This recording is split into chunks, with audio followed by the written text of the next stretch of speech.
Hi, this is Jonathan Tiersten from the Perfect House and Sleepaway Camp, and you are listening to the Real Nerds Podcast.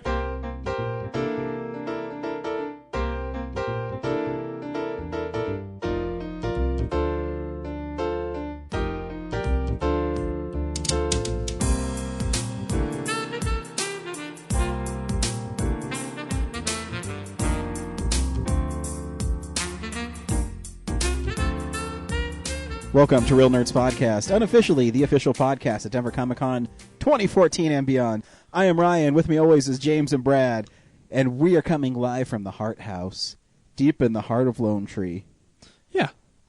How's it going, James? Good. It's going pretty good. Say hi to all our listeners. Thanks. Thanks for letting me have at least a second to talk. Yeah, you're welcome. I'm sure you'll dominate the conversation later. I always do. Brad, how are you?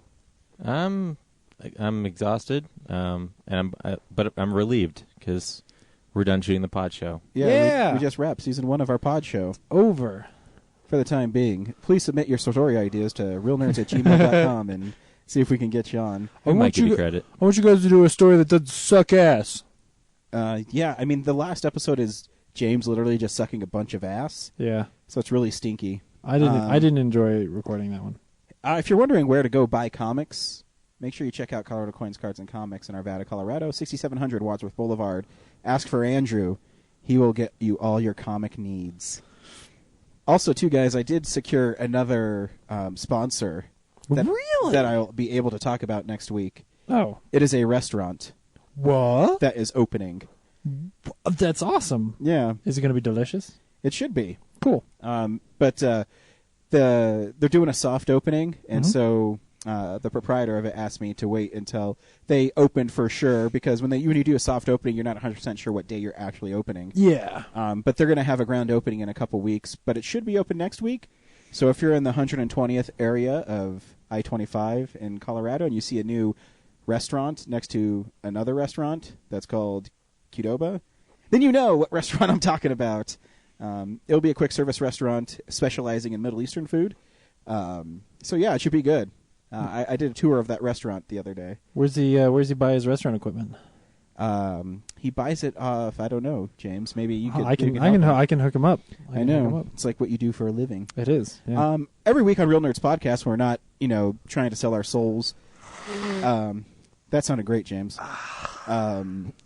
When we're not trying to sell our souls, we go see a new movie every week. This week, we actually saw a movie that was, it's 4th week out? Yeah, I think so. It's 3rd or 4th week out. We went and saw Monuments Men with no real desire to see any of the new movies until I told James this morning that Mick G directed 3 Days to Kill, and he was really disappointed that we did not go see that suddenly 3 Days to changed Kill. my mind on that movie. But we saw Monuments Men. The Monuments Men. Actually, it's only week 2. Week 2? It must be measuring from like a national release or something. According to well, you're looking at last week's box office numbers. So that's technically right. Week 3. So week 3, yeah, you're right. So yeah, we see a movie. We talk about a comic book you should be reading, which I guess it's my week. It is. I always have one. By the time we get there, you'll figure this shit out. I have one, guys. Relax. I know you're worried. I got it. Okay, I fucking got it. Good. Relax. Actually, it's a comic that was recommended to me by Andrew. So that's what I did last week. So stay tuned for that. We also talk about box office numbers, movies that are coming out on Blu-ray, movies we've been watching, and a whole bunch of movie news and shit. Yeah. So stay tuned. Hang on tight. Real Nerds is about to begin with, what are we starting with this week, Brad? Let's do box office numbers. Box office numbers. Thanks, Brad. Did we talk about where we're going to be next week? Oh, yeah, I guess I should say that. Yeah. Next week we'll be at Anime Land Wasabi, which is at the DIA Crown Plaza in downtown Denver. They have a lot of cool guests there. They have Billy West, who was just announced a couple weeks ago. Also, I'm really excited to see Spartacus himself, Liam McIntyre. It's interesting to see. I've never been to an animation con before, so I don't know what I'm in store for. That's a lot like Denver Comic Con or Starfest, just more Japanese. Yeah. Well, see, I thought it would be too, but they don't really have too much anime there. I mean, I'm sure they will, but a lot of their guests are Adventure Time and things like that. So it's going to be fun. I'm really looking forward to it. It's going to be bigger than I thought it was going to be. The lady who organized it did a really, really good job. Cool. So, yeah, pick up your tickets for Anime Land Wasabi at animelandwasabi.com. They're cheaper if you buy them online than if you wait for the door, so buy them early. And then you can get there early. You can walk right in and get Spartacus's autograph Hell yeah. because that's what we want to do. Okay, sorry about that. Now here's the box office numbers. This is the box office stats. The number one movie last week was Everything is Awesome. The Lego Movie again. Surprise. It'll probably be the number one movie again this week. Because Probably. No one's really excited for the movies that came out this week. Yeah. 30-something million, James? I don't remember. No, 62. Oh, 62, that's right. Yeah, because it's still trucking along. What's really weird, so the movie we saw last week was actually number 3 at about 25 million. RoboCop. Which means it was beat out by About Last Night. I'm not surprised. I didn't know that was a movie. Remember, I saw a remake, right? I saw a trailer for that last year. It just... Oh, yeah. I do remember seeing a trailer for this last year. But I haven't seen any recently. Mm-mm. Go give RoboCop a chance, you fools. Yeah. I have a feeling About Last Night's going to crash and burn, and I think RoboCop might stay steady for a little bit. Might make a little bit of that money Yeah. back up. Because I think it's... Lego Movie will still dominate. Yeah. Oh, yeah, But I yeah, think that About Last movie's- Night was... Actually, I do remember reading the analysis of it. About Last Night did 17 million on Valentine's Day, and then on Saturday it did like 8 million. So it crashed really fast. Yeah. So I'm guessing a lot of people couples who went out to see it. couples showed up at the theater and were like, "What do we want to see?" Oh, that one says it's a romance. Yep. Yeah. But yeah, so yeah, thanks Box Office Mojo for all your box office number stats. We appreciate it. What are we doing next, Brad? Let's tell people what movies are coming out on Blu-ray. Cool. You like how I just turn the show over to you guys now? See what you guys want to do, because I'm such a good host. I'm glad you have confidence in us to do that. I really like that you take so much time to tell yourself how good a host you are. That's You actually know- the thing I appreciate the most. I know I need to tell myself that because you guys don't tell me ever. Yep. I don't want you to get your head too big. Lame. Build you I up. just You don't might, like- you might leave us. Where am I going to go, guys? Howard Stern's going to call you and be like, "Ryan?" I would turn Howard Stern down, guys, just so you know. Yeah, I I'd would rather too. not get paid than work for Howard Stern. I think that's fair. This is what's coming out on Blu-ray. DVD releases and Blu-rays. Gravity's the big one. Fun. In like 4 different versions. Oh, that's right. I forgot that was coming out. I pre-ordered that movie that you just switched to. Wait, good job, Brian. Yeah. Yeah. Thor: The Dark World is what Ryan is referring to. I only got the 2D version, though. Yeah, I'm not sure. I'm sure I'm just gonna get the 2D version, but I think there's like a 2-disc and a 1-disc as well. Because there have to be, of all those movies, there have to be 4 different versions of the Blu-rays now. You know, actually, there's not. There's a 3D Blu-ray and then just the standard Blu-ray. I have looked. So I got the one that's just a standard Blu-ray because it has all the same special features. The only difference is the 3D one has a 3D version of the movie as well. Oh, okay. I did that research for you guys just thanks. now. That's my Thanks. public service for the day. How many versions of Nebraska are coming out this week? Well, they're probably only going to make 5,000 of those, so... That comes out this week. Blue is the warmest color, which is that. Oh, and Ooh, it's hot getting lesbo released action. directly into Criterion, which I always find those to be a little bit suspect. Like I don't know. Well, Criterion is artsy-fartsy, so it's... Yeah, but I also think of Criterion as like going into the past and picking out those gems and like giving them a really awesome But Blu-ray something like release. that, though, it's most because people it aren't probably gonna didn't... appreciate. I mean, it didn't do that great Well, in the in box theaters, yeah, office, yeah. but by putting Criterion on it... That's true. If those guys are like, hey, this is a good movie that people need to see, if they put that prestige behind it, maybe people go watch There's it. that I stigma understand of like digging in the past, but they've always been just like doing both, like Yeah. modern, Oh, I interesting modern stuff, and yeah.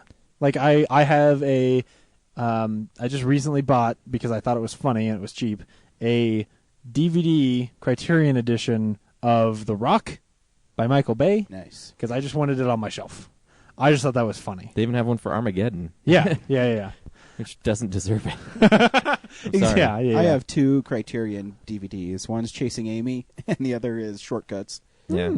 I've got 12 Angry Men, But I do want the Fantastic Mr. Fox. Royal Tenenbaums. Yeah, I've got that one on the way. Life Aquatic is coming out finally. That wasn't a Criterion already? It was originally, but now it's coming out on Blu-ray. Oh, Yeah. okay. They're doing okay. But I've got Bottle Rocket, Royal Tenenbaums. I'm seeing a trend here. Brazil. Yeah, Following. Oh, okay. Just so you guys know, you don't need to wait for Film Explosion 2014 to know what Brad's number one movie of the year is going to be. Just wait 2 weeks for the Grand Budapest Hotel when it comes out. That's our movie of the week, right?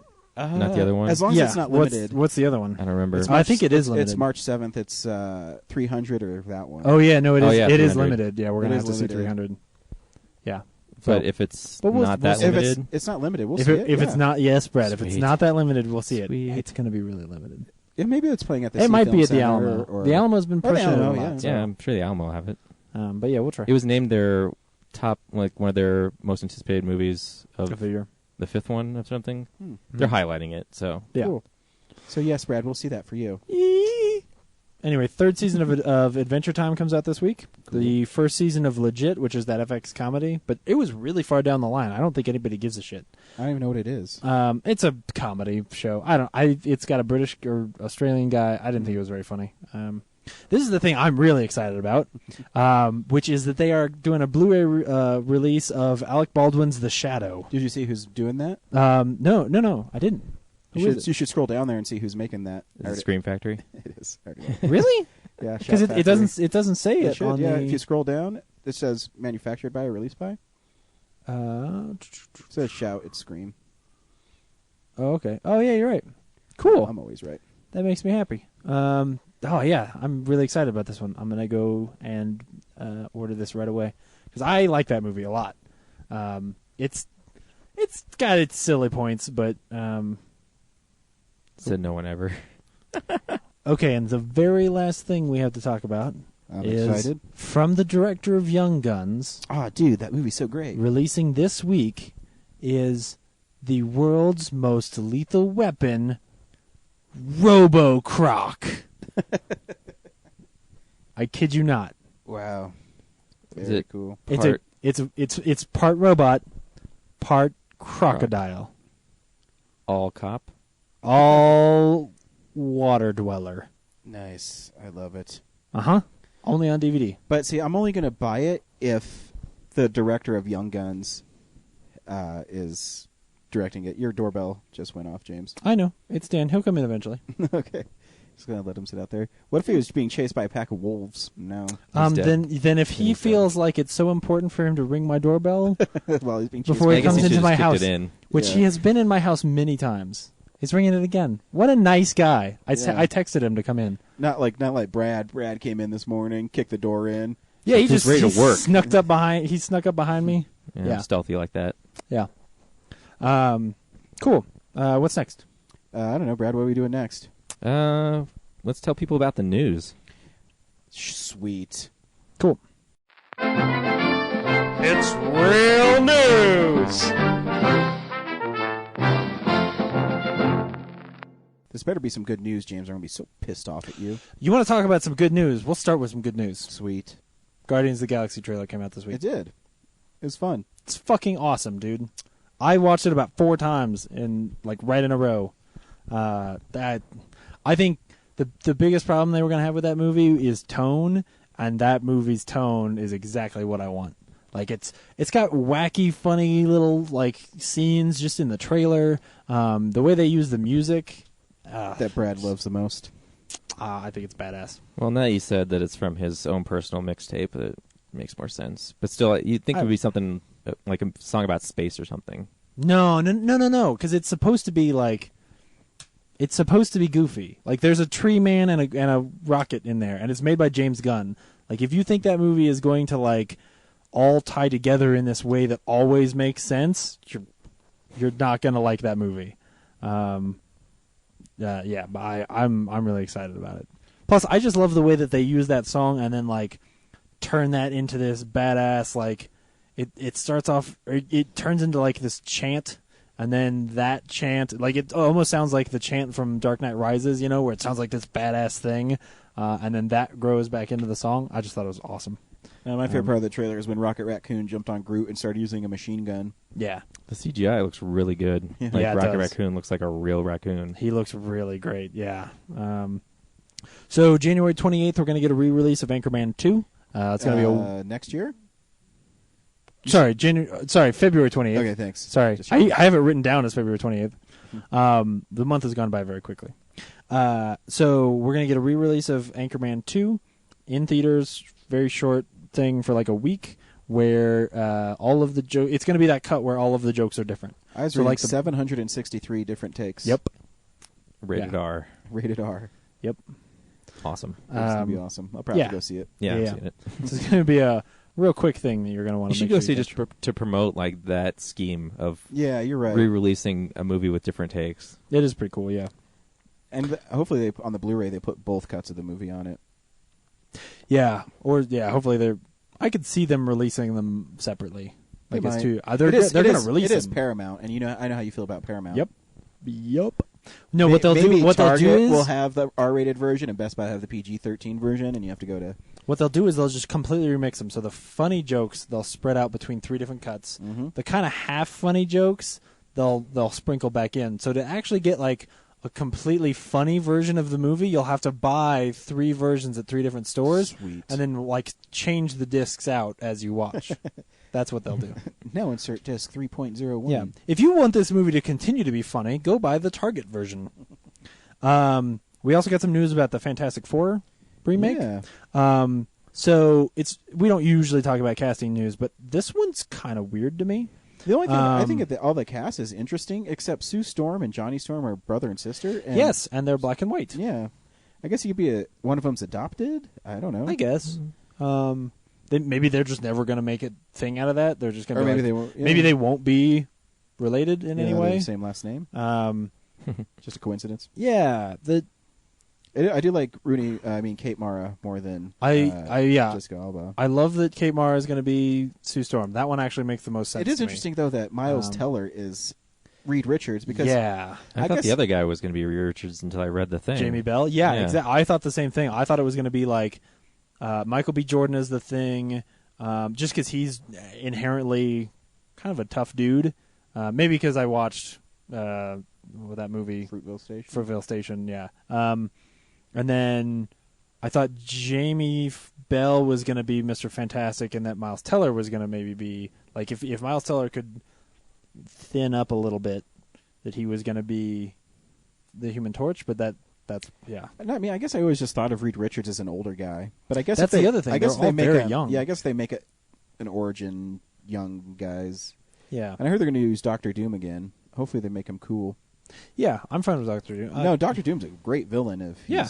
done right. If he's not done cheesy as shit. Mm-hmm. In more depressing news, we've been talking a lot about how much Ryan and I have come around quite a bit on Terminator, or I've come around on Terminator Salvation, and we've just sort of talked about how much we actually do kind of like that movie. Mm-hmm. One of the things I've always liked about that movie was their casting for Kyle Reese, like having this young, kind of scrappy dude. They've cast Kyle Reese for the new Terminator movie, and it's Jay Courtney, Sure. which I kind of hate. Like now he's a fucking Terminator.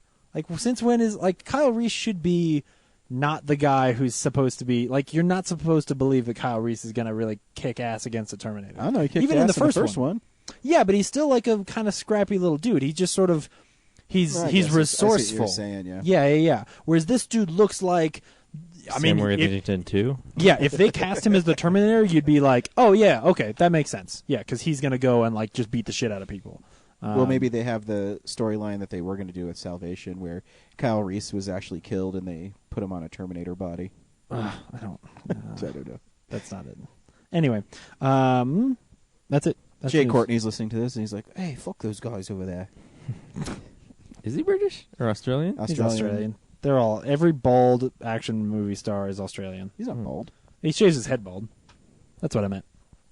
He just shaves it close to his head. Whatever. He's not bald. I know. Don't say lies about people. That's not nice. I always like people say you don't have a beard, and everybody knows you have a beard. What's next, Brad? Let's tell people about comics. Cool. What's up, nerds? It's the Comics Corner. So going to Colorado Coins, Cards, and Comics is always fun because I like to think I have a good relationship with Andrew. I've been going there for many years. And every once in a while he says, Andrew, what should I read? Give me something now. Give me. And he pointed me to this one comic called Deadly Class. Oh yeah. And he didn't tell me about it, and I had no idea what it was about. And I went up there and I picked it up, and the cover's really interesting. It's like these kids sitting on top of a grave. Rick Remender. Yeah, Rick Remender. He's writing Captain America right now as well. So it starts with this kid, and he's a homeless kid on the street. His life is going nowhere, and he's being recruited by this girl who says you should join this faction of things, and it kind of goes back and forth, him being chased by these guys. And it turns out that they want him to join this group of teenage assassins that they go around the world and they assassinate people. It's a club and a class, and they're all taught how to kill people, and that's what the book's about. And it's really interesting. It's just a kind of a different take, and it was really weird. I'm going to stick with it for a few issues. And when I talked to Andrew about it, he said, yeah, just read it because you won't expect where it's going. And I didn't expect it to go into where they become assassins and things like that. It's just a different take. The art is kind of interesting in it. Cool. Yeah, it's just a really different book. It's only one issue in. I think you might still be able to get it. When I picked it up, I think they still had like 5 or 6 issues, but that was 3 weeks ago. Yeah, actually, when I was in there, he did the exact same thing. So I have a copy of it too, and I haven't gotten a chance to read it though. But Oh, I just spoiled it for you though. yeah, no. Actually, when he told me, he pitched it to me as, "Oh yeah, no, it's about like a class of assassins." You also spoiled it for everyone on the internet. Yeah. So pick up Deadly Class. It's interesting. It's one of the So make sure you get it soon though, because again, it's an image book, so they don't They don't put print out a too lot. much. Yeah, right at the beginning. Right at the beginning. I'm sure they'll have a second printing in a year, and then and pick it up. So yeah, pick up Deadly Class is kind of interesting, and the cover's really interesting. Yeah, it's a neat cover. The art in the inside, and it's just really it moves by really fast. I think I read it in maybe 5 minutes. Just a really fast moving comic, and it's interesting. So I'll stick with it. Again, if you have any, if you don't know what you want to read, always ask Andrew. He'll always pull something interesting out, especially if you're not a big superhero fan. Yeah. Because I don't know how many superhero books Andrew actually reads. Maybe I should ask him that next time. I'm gonna switch my hold slot over to Coins Cards. Yeah, because anybody who's listening for a while knows that I got my comics shipped from my old store in Fort Collins. I think what I'm gonna do is I'm gonna tell Andrew just like anytime that a book like that comes in where he's like, this is cool, just throw it in my slot. I'll pay for it. No big deal. Like, because he's so good at recommending things for me, because he's done it a few times where he's been like, oh, you should check this out, and then I love it. Because it's a good place not just for getting cheap comics, but for getting advice about comics. Yeah, and it's what's really cool. One of my favorite stories ever about Andrew is I was looking for this Spider-Man book called Mini Marvels, which is this really silly, goofy Mini Marvels thing, and I couldn't find it anywhere. And I told Andrew, I'm like, do you have this lying around? And he said, yeah, give me 1 second. He walked, he knew exactly where it was. And I swore I looked in that whole area. But, yeah, Deadly Class. Pick it up. About kids who kill people. What's next, Brad? Did we get any fan mail this week? We didn't. Oh. Nobody likes us. Well, tell me what you watched then. We would have done that first. Yes. Then I wouldn't have asked you what you wanted to do. I just go right into fan mail. Use your brain. Point taken. So, yeah, this is the stuff we've been watching. Brad, what'd you watch this week? What did I watch? Yeah. Not a lot. Like I said last week, I started watching Eastbound and Down. That's funny. Cool. Nice. I watched all 3 seasons. I don't think 4's out yet. No, are you glad you bought them? Yes, and it has way more like heart than I thought it would. Mm-hmm. It's not just like shock humor. It's actually got, I guess, a message. I don't know. Like that. Yeah. Anyway, and then I also watched. Oh shoot, I'm spacing out right now. Oh my God, Knights of Badassdom. Oh, that's right. Yeah. How is that? It's good. If you don't know what I'm talking about, it's this LARPing movie that I thought was a LARPing movie, and it's actually a horror movie. Really? Really? Because, because there's like a succubus comes alive or something. Yes, they. One of the characters is he pretends to be a mage, and so he has this. They don't really explain it very well, but he just happens to have this like magic book, and he's just been reading it, oblivious to any kind of consequences. And they conjure up a succubus, and it ends up killing all the LARPers, and they have to figure out how to stop it. But I actually wish it was just a LARPing movie because it's more funny than it's good at being a horror movie. So it doesn't like draw that balance as well as like a Tucker and Dale does. Yeah, it's Army of Darkness. when it's being horror and like people are getting maimed or the succubus is like walking around, it seems silly. Is she naked? No, Fuck, I don't want to see it. there's no nudity in it. But when they're making fun of being dorks and talking about nerd stuff, then it's like really interesting. And Is this the one that Mile High Comics put on, right? yeah, well, I saw it at the Oriental Theater, but the Sea Film Center had it like the week before for like one evening. But the one you were at, were there a bunch of people dressed up and stuff like that? Yes. Yeah, that's the Mile High Comics one. Yeah.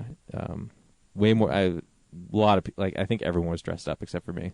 It was You're not way a more LARPer party in your than I spare time? No, it looked fun. I mean, I guess I would do it one weekend if I had the chance, but I just didn't expect the Oriental. I'm used to the Oriental Theater being deserted, Yeah. and the thing was packed with people and like. Was it like sold out? Oh yeah, Really? Wow. That's yeah. There awesome. were people up in the balcony. Like I said, everyone was Dude, in costume. for them. There's like one guy who had, you know, like how Michonne has like the two walkers chained to her. Like Yeah. there was a guy who had like just two hot chicks chained to him. Nice. Walking around. A lot of people in steampunk outfits. So it was a success. Yeah, it was a big hit. The Cool. crowd loved it. There's a really cool part at the end involving what's his name, the short guy, Peter Dinklage. Peter Dinklage. There's some unexpected turns. I recommend seeing it, but I was surprised it was a horror movie. Yeah, I was too. So- The trailer sold it as just a silly comedy. Yeah. So that's all. That's all I saw. Cool. Oh, short week. James? I also didn't have a whole lot. I started watching through Veronica Mars with my parents. Cool. And like we watched 2 episodes, and as soon as the second one was over, my mom was like, because on Sunday nights we get together and watch something. And after that second episode was over, my mom turns and she was like, "This sucks." And I was like, "Why?" And she goes, "I just want to keep watching these," because that show's great. And It is. I forgot how many flashbacks were in that first episode. Yeah. It has a lot of stuff to set up, but man, like it's and how hard cute to is beat. Kristen Bell? She's great. She is so adorable. And you know what I really like the most about Kristen Bell, Ryan? Her perfectly placed How eyeballs. how attractive her eyes are. Yeah, just especially the placement of them. Mm-hmm. I think that's why I have such a Um, crush on Brad's sister. She kind of looks like Kristen Bell. Yeah, especially in the eye department. I was going to say her rack. Hey, but how you doing, Brad? I know you're trying to rile me up. It's not going It to work. doesn't work. He's just sitting there. He's like, meh, I don't care. I know these guys don't know what they're talking about. It's like, Bunch of clowns. she doesn't look like my sister, and Kristen Bell's eyes are crooked, Yeah, she does look like my sister. She does.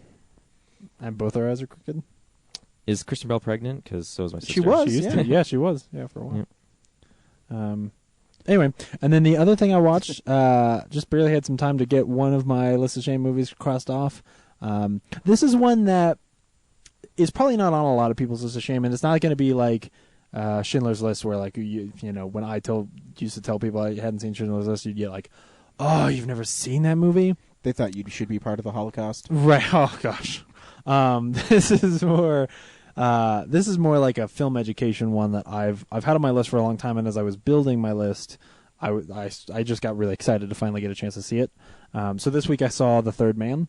There is a Criterion version of it, but it's really hard to get a hold of. I would have had to like way overpay through some dude selling his copy on Amazon, so I just got a normal version. Is this the sequel to The Second Man? No. Oh. The Third Man is a Carol Reed movie with Orson Welles and a few other people whose names I don't remember, but Orson Welles is like on the cover, and it's like a pinnacle film noir. In fact, it might be like one of the best examples of great film noir. Basically, it tells a story of right after World War II, this guy goes back to Vienna looking for a friend of his, and when he gets there, he finds out that that guy has recently been murdered, or not. Sorry, he was recently killed in a car accident. He was hit. I just ruined the fucking movie. He was for hit by a us. car. Well, no. But very quickly, he starts seeing that like the stories people are telling him don't necessarily line up, and he starts realizing like, okay, there's something afoot here. And the title of The Third Man comes from the fact that the only like witness to the murder or to the crime that wasn't like in the direct area. There was this guy in a building nearby who watched it, and he was like, "Oh no,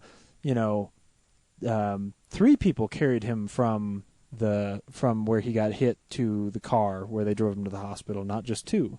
And the 2 guys that say they carried him didn't say there was anybody else there. And so there's this mysterious third man that he has to go and figure out who that third man was, because that man knows the secret of what really happened to his friend. It's really cool. The movie is gorgeous. It's actually so old that it's in 4:3, which is a little bit weird, honestly.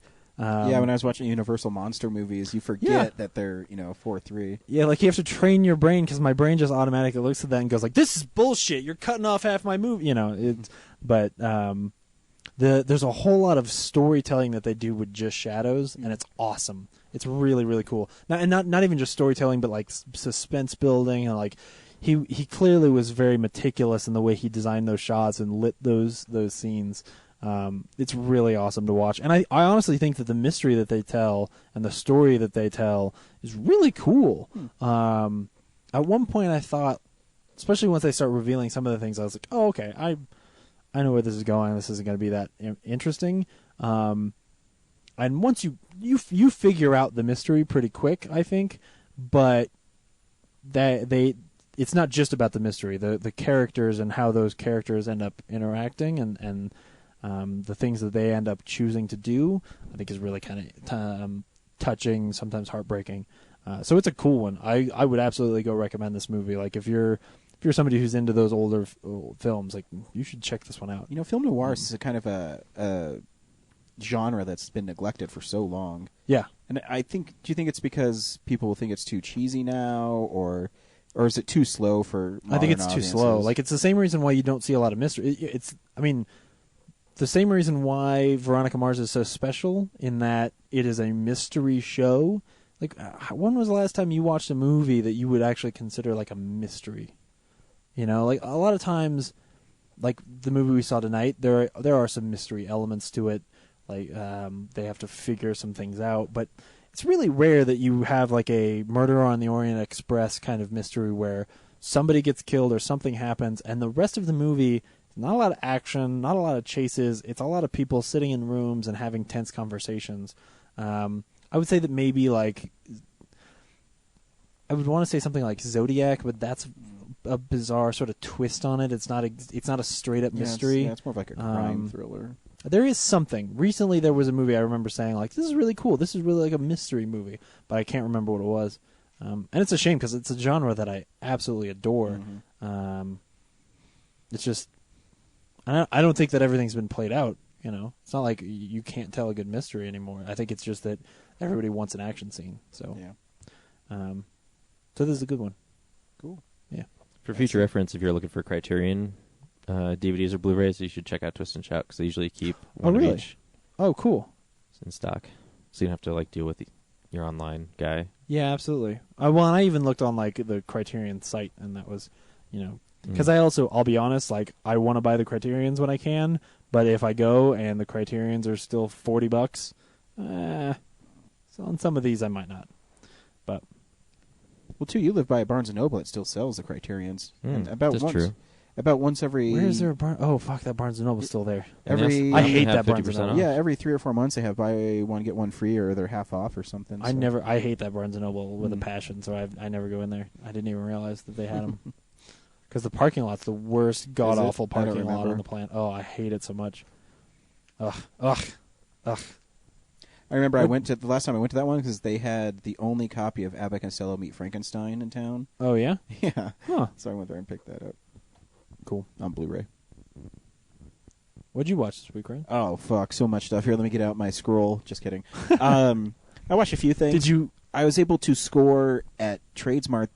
Someone keeps on trading in the Ultimate Editions of Harry Potter. So I've been able to get the first 4, and they only charge like $25 for them. Wow. On Amazon, they're like $100. And they're used. They're used. So you get one for $1. Yeah. If you can get 2 at the same time. So I watched the first 2, and I watched the extended editions, which I didn't know if I would, notice the difference, but they're about 30 minutes longer. Wow. And they have a lot more character moments. It's no action. The one that stood out the most to me was in the Chamber of Secrets. There's a part where Harry is accused of being the Slytherin heir because he can speak parcel, which is snake tongue.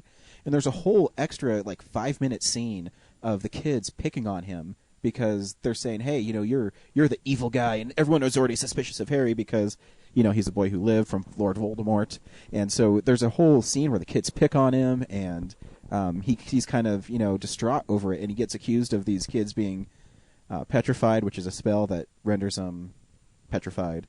And so there's a whole big setup for it that isn't in the original theatrical cut, which is pretty interesting. You're making me think Am I making you rethink it? that maybe I should go and watch these from the beginning. You should. And also, too, watching them from the beginning, I haven't seen them in years. In fact, I haven't watched them. I bought them on DVD a few years ago, and I watched them. And I kept on waiting to get the Ultimate Editions on Blu-ray. Yeah. Because I really wanted to upgrade them. And watching them again, there's little nods to stuff that happens, 10 years later, that this lady obviously knew what was going to happen, and she really planned it out. Chamber of Secrets, again, there's a part with Dobby, the house elf, and, Harry says, I don't want you ever to try save my life again. Flash forward to the last movie, and he dies saving Perry's life. And it's interesting seeing the kids grow as actors, too. The first one's kind of a cute little kids movie. Yeah. The second one gets a little darker, and the third one's pretty dark. But I've only watched the first two. I'll watch the other two I got this week sometime. I just, one of my complaints about those movies has always been that it leaves out so much shit. Yeah. Like a lot of it doesn't make any sense because it just feels like it's going from one thing to the other, and it doesn't build its characters very well and doesn't explain a lot of things. So if there's 30 minutes of not action cut out, that might solve most of my problems. Too, and The Prisoner of Azkaban's the next one I need to watch, and the theatrical cut is 2 hours and 13 minutes or something. The Ultimate Edition is 3 hours. Okay, yeah, this so it's pretty interesting. I'll let you know exactly if I can remember the scenes that didn't play out right. But anyways, I watched those. The movie I was really, really excited to watch this week as it arrived in the mail. Of course, everybody who's listened to this podcast for a long time, and you guys know I'm a huge Sam Raimi fan, and you brought up The Shadow. He originally was going to direct The Shadow. Really? And he was turned down, and he was really upset about it. I don't know if he was pissed. I can't picture Sam Raimi pissed. He was really upset about it, and so he decided to write Darkman. And Darkman was just released on Scream Factory Collector's Edition. And Darkman, for some reason, for a movie that kind of launched Sam Raimi's career, nobody talks about it. Yeah. Nobody talks about it. It made something like $45 million on a $10 million budget. That's a pretty good return. It's one of Liam Neeson's first starring roles, and it's a dark movie. I mean, it's a movie about a scientist who's trying to figure out skin grafts and help people that have been injured in accidents, and he ends up. His girlfriend, played by Frances McDermott, has this memo where she finds out that her boss is embezzling money from people, and he's tied in the mob. And so they go to Westlake's laboratory because she leaves the memo there, and they start beating him up, and they have some great Sam Raimi shots in it where Liam Neeson's his face is being smashed through all these cabinet windows, and the camera just moves from one cabinet behind it, so his face is coming at you, to the next one, and his face is coming at you, to the next one, and his face is coming at you, and then it swoops all the way back around, and he's thrown in the acid. I mean, it's vintage Sam Raimi, and he's such a cool director, and you can tell he's having lots of fun in this movie. And I love, because I'm such a Sam Raimi fan, I love picking up the little Sam Raimi moments in it. If you watch all his movies, he always has 2 or 3 lines of ADR, and he said, I forget what Blu-ray I have of him or DVD, he says that he always forgets to tell a part of the story, so it doesn't make sense. So he always has to go back in and say, in Darkman, it's really early at the beginning, and all these mobs come to this other mob guy's thing, and he says, hey, boys, pat them down and make sure they're not carrying any weapons, because if that wasn't in that movie, then the guys would just start being patted down for no reason at all. But you can tell it's Sam Raimi's voice. Yeah. But yeah, Liam Neeson is really good in it.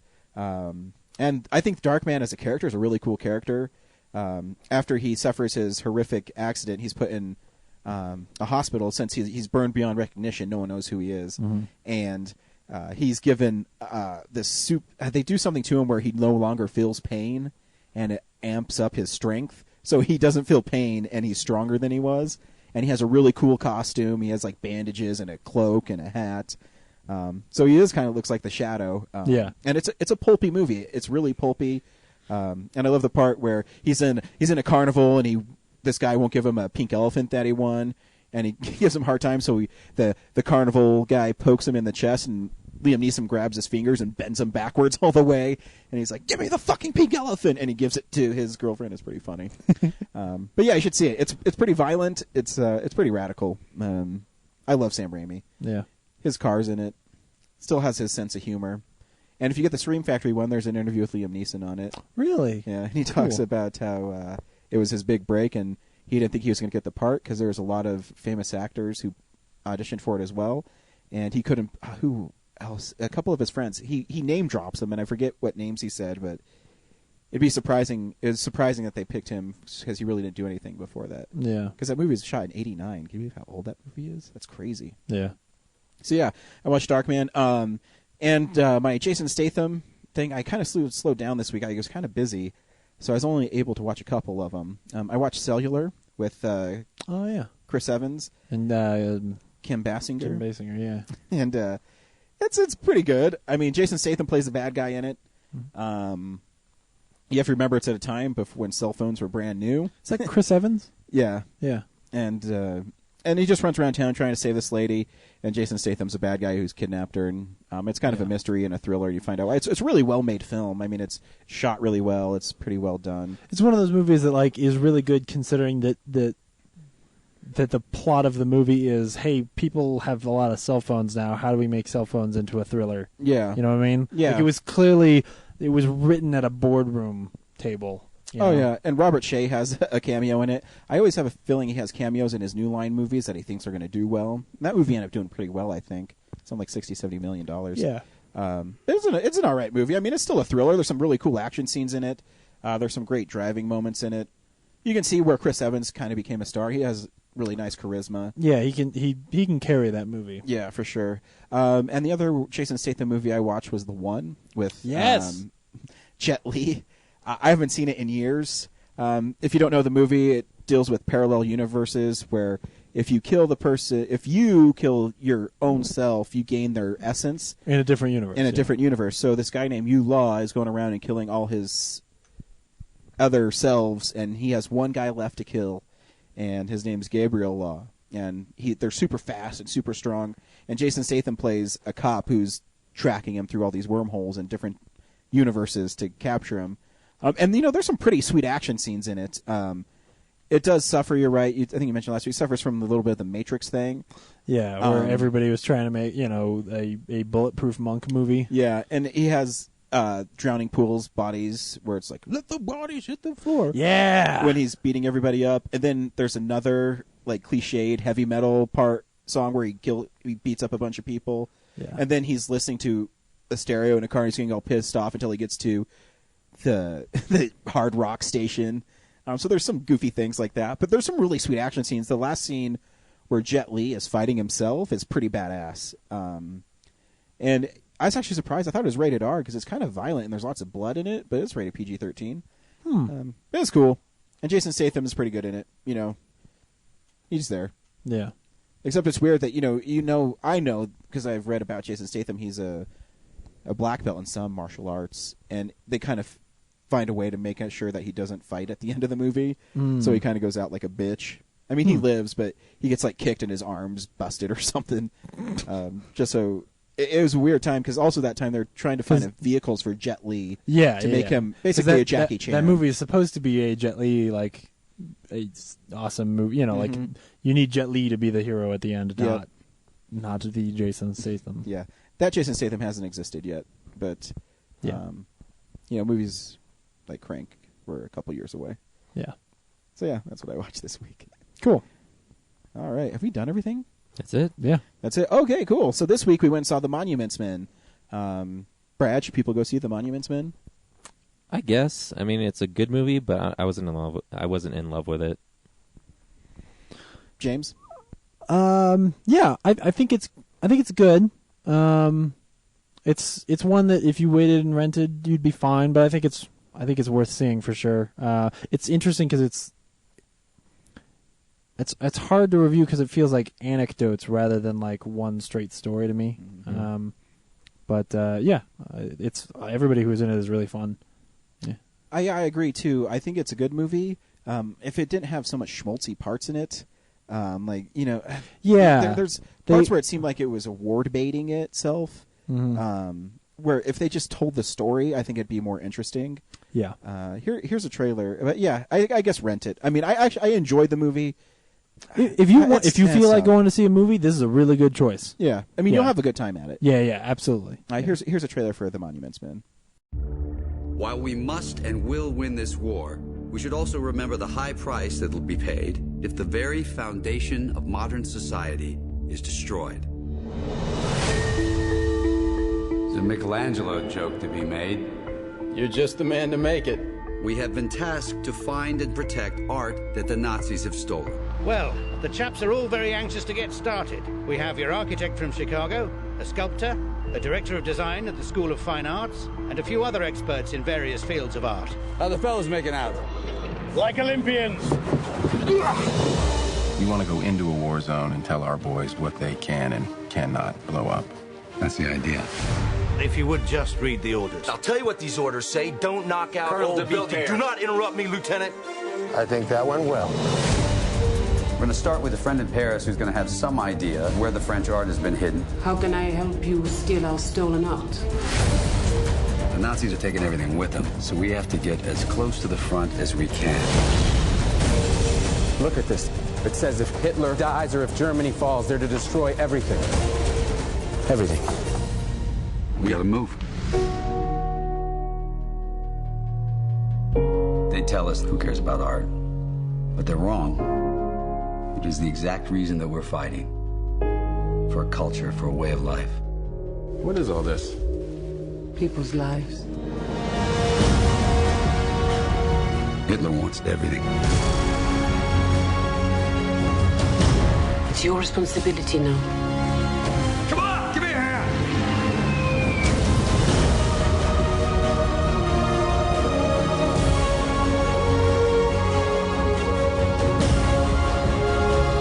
I'm proud of what we're doing here. You're going to miss me so much when this is all over. All hell's breaking loose here. We have some unfinished business.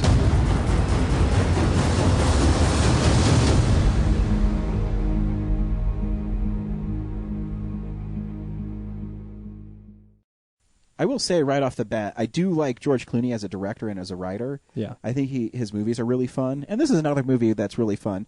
It's a true story about these art dealers or art scholars that go into World War II towards the end of the war because they find out that Hitler is stealing all this precious art from Europe because he wants to open up the Fuhrer Museum.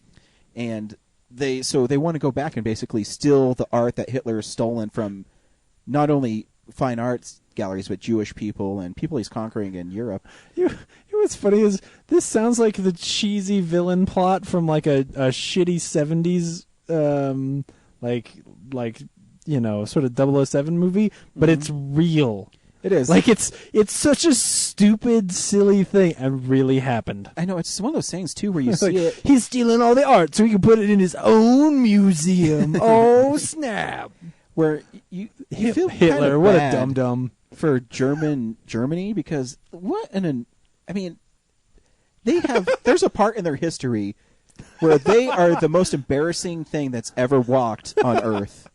Because not only do you have the atrocities of the Holocaust, but you also have, they're stealing all this art, and then if they get captured, they're like, burn all this precious art. Yeah. It's unbelievable. And you just have to be so embarrassed if you're German. And they're such an easy villain because they're so stupid. I hope that anyone listening who's German takes that with a great, understands what Ryan's actually saying and not just like, you have to be so embarrassed if you're a German. Yeah. Well, I'm sure they don't talk about it. No, they don't. If you want to hear how cool, the one thing I do is I love George Clooney. I think he's a really cool actor. Mm-hmm. And here's a really cool scene from Monuments Men where he is basically recruiting the guys to join him in his little escapade. How's the ticker? Still ticking. You want to get in the war? Monuments men. Signed by Roosevelt. Oh, I see that. And to put a team together and try to protect what's left and find what's missing. Aren't you a little old for that? Yes. You want to go into a war zone and tell our boys what they can and cannot blow up. That's the idea. Okay, how many men? For now, 6. Jesus. With you, that's 7. That's much better. We're going to go through basic in Shrivenham, England, and then we wait for orders. Basic. Mhm. Basic training. Us. Oh, boy. It's funny. There were moments in the movie where like I would start to think like, you know, if I had written this, I would have put in a speech a little earlier on where you explain like why this is important. Mm-hmm. And then like 2 minutes later, he'd be like on the radio and be like, "Here's my speech about why this stuff is important." And I was like, "Oh yeah, good job. You hit it exactly. That was really smart. You figured out what you needed there." Yeah, see, the parts that didn't work, I know a lot of people probably think this is the part that worked for the most. I did not like the Bill Murray's the "Have Yourself a Merry Little Christmas" bit, because to me that's really, really cheese dick. Yeah, it was one where I think they're having a really forced. hard time in this movie balancing the juxtaposition between the fun lightheartedness of these guys and the fact that they are in the war. And sometimes they do it great. Like when those guys got to Normandy and they're standing on the beaches at Normandy and there's nobody else there, but you just sort of get that chill effect of what, you know, like they're walking in those guys' footsteps. Like that's really cool. But yeah, you're right. That one where like they're singing the Christmas song and there's this guy and he's dying in the hospital and you're just like, see, to me, I get it. I think that one's a little heavy-handed. Yeah, I think the most effective scene for that, where you should feel something, is the drunk who's like kind of rebounded and he's in Bruges and he's writing a letter to his family. And he's protecting the Madonna and her baby, sculpture by Jesus Michelangelo. Yeah, I think it's Madonna and the Boy or something, though, the name of the sculptor. Yeah. Anyways, so he's there and he's writing it and he's telling it over, and the Germans come in under a ruse of this guy is injured because they're going to steal this famous sculpture. And he tries to stop him and he shoots him, and then he actually gets killed doing it. And then you realize that these guys are getting killed trying to save art. Yeah. And to me, that was a more effective scene. And the way that Clooney shot it was really cool. Yeah, that shot, the shot of the Nazi shooting him is really awesome. It is, because it's so sad, and because he's trying to protect that art, and the Nazi gets braces off his arm, and he ends up shooting him a couple times, and he dies. And I see things like that. I think is more effective than that heavy-handed stuff. Yeah, and I mean, there's some fun scenes. I love when John Goodman and Jean Dujardin were in the building and they're being shot at by a sniper, and they bust in there and it turns out some like little Hitler's youth kid shooting at them. Yeah, they're just like, let's not tell anybody about this. Yeah, well, because it's funny too, because when Jean-Claude turns the corner and he points a gun at him, and the little kid's like 999, like he doesn't want to get shot, and then he says, "Ah, merde." John Goodman's really good in it. John Goodman's great. Why is he not in like 3 movies a year? Oh man. So it was fun, Brad. Quiet over there. There's something missing. Like I can't quite put my finger on it. There's a lot of times where you'd think it was like building up to this big, like intense climax, and then it was just like, things are fine. Yeah. Let's get back to the story. Like, especially the end. Like you think that they're gonna have like a big showdown with the Russians because they spent a lot of time building up. Like we have to run into the Russians, and like we're taking too much time. They're probably here now, and then they totally make way fine. Yeah. Yeah. It turns out that the Russians weren't that close. Yeah, they weren't that close at all. Then like the scene with the sniper, I feel like if that had been like Saving Private Ryan, you would have seen that shot and you would have heard Jean Dujardin shoot somebody and then freak out because he's like, "Oh my God, has killed a kid." Mm-hmm. Like if that had been Saving Private Ryan, I think like that's how that scene would have played out. So it was things like that where it's like, "Oh, okay, this scene didn't end up bad." Like a lot of scenes didn't end up bad except for like the British guy getting killed. And I also felt like they were trying to. They kind of relied on you already knowing how great this group of actors is, so they didn't really build up their relationships between each other. Mm-hmm. It was like very quickly you were like in on liking them. Yeah, I can see that. So because a lot of the scenes later, when they were like trying to build that relationship, it felt like it was already there, and they were just playing it out. Oh, see, I almost felt the other way, where like John Goodman and Jean Dujardin, their relationship felt like it just sort of, because they were spending time together, it suddenly happened, and then he is crushed because of what happens. And that was the one that to me didn't feel quite as built up as I wanted. Whereas like the Bill Murray and Bob Balaban, that one was more fleshed out because but that was a great scene when they got to that farmhouse with Dr. Stahl, and they, does your wife speak English? No, good. Oh yeah, just get on. There's two really good suspenseful scenes in that movie. That one, and then I think the scene when John Goodman and Jean Dujardin are in the truck, and they get out and they're walking around or whatever, and John Goodman sees the U.S. soldiers like hunkered down in the trees, and you're just like, holy shit! Yeah. Like the way that just turns the tension on right away. Into something. It was cool, and you knew something was going on, but as soon as you, in my mind, I thought the horse was going to run over a mine or something. And did Goodman get shot too? Because he's walking the cane later. I think he did. He got shot in the leg when he was driving away. Yeah, I missed that. That's when he was with the cane. I was like, oh, I didn't notice he. Yeah, I don't think that the landmine scene works.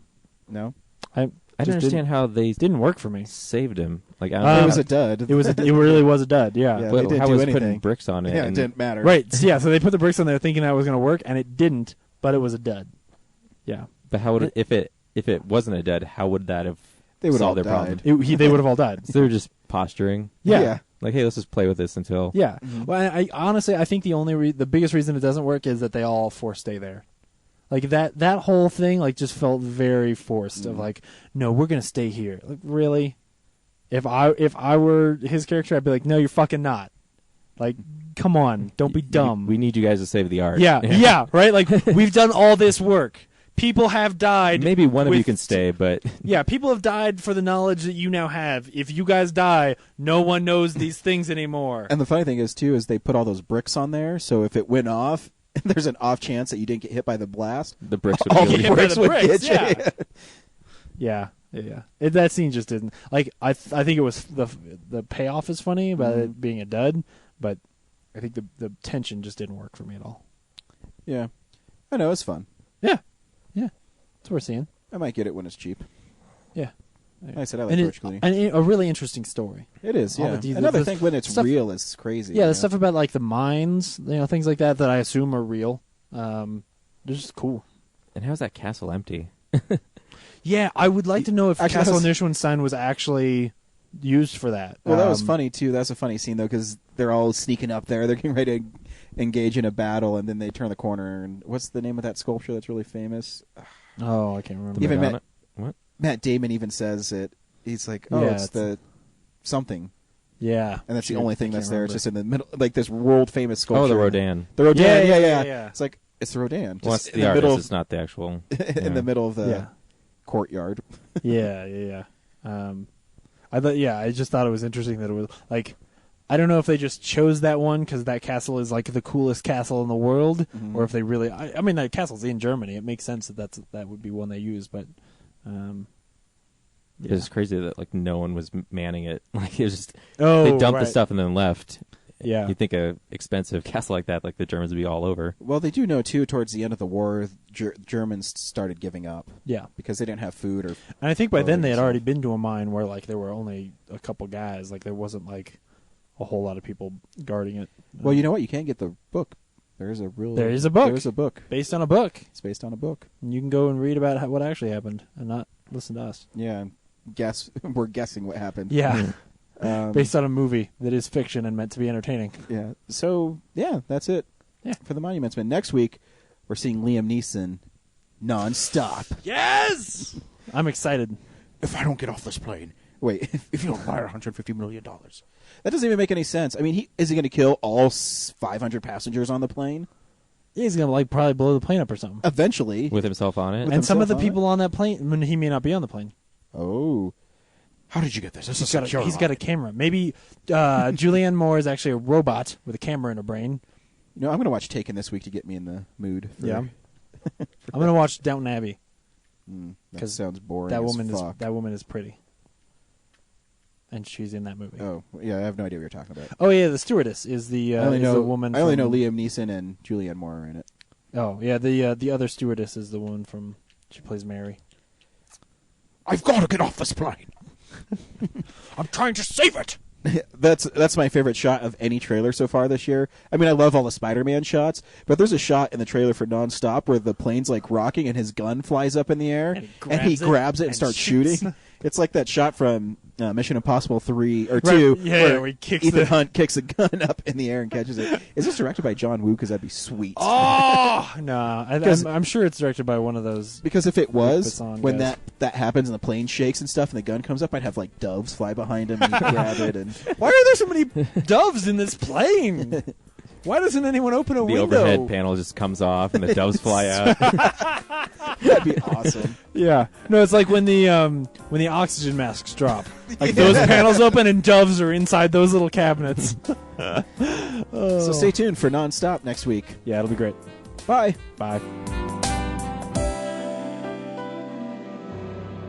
Visit our website, realnerdspodcast.com. You can tweet us at real_nerds. You can email us even, realnerds@gmail.com. Like us on Facebook.